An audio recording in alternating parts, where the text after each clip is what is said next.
We've been talking about that interview that the president gave to the New Yorker magazine to mark the 5th anniversary of his taking office. One of the things that hasn't necessarily been picked up enough has been his extraordinarily candid comments on major national security and foreign policy issues. Let's bring in Jane Harman right now to discuss with this. She's the head of the Wilson Center for Scholars here in Washington, former congresswoman from California. It's really, if you read that whole article as I did and as you did, some of the stuff on national security was pretty amazing. Let me read a couple of the quotes from the president in this interview with David Remnick in the New Yorker.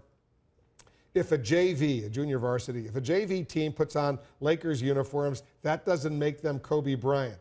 I think there is a distinction between the capacity and reach of a bin Laden and a network that is actively planning major terrorist plots against the homeland versus jihadists who are engaged in various local power struggles and disputes, often sectarian. So here the president seems to be belittling the current al-Qaeda threat to the United States, which may be a challenge to some of these jihadists out there. But when you read that, what did you think?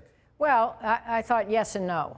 Core al-Qaeda, as he points out, has been basically eviscerated. When Osama bin Laden was taken out, that was the end of their... al-Qaeda that Ayman al-Zawahiri, the Egyptian, that's right. He still heads it, but it is a much less potent organization, and their ability to stage catastrophic 9/11 type attacks is gone. However, Hezbollah, which interestingly is a Shia group, al-Qaeda is a Sunni group, and everybody understands the tensions between those two streams of the Muslim religion, does have international reach, and it is still being armed by Iran. Hopefully those circumstances will change, but they've staged attacks in South America, in Buenos Aires, and I know I was worried during my years on the Intelligence Committee that they could stage attacks in the U.S., so they're out there.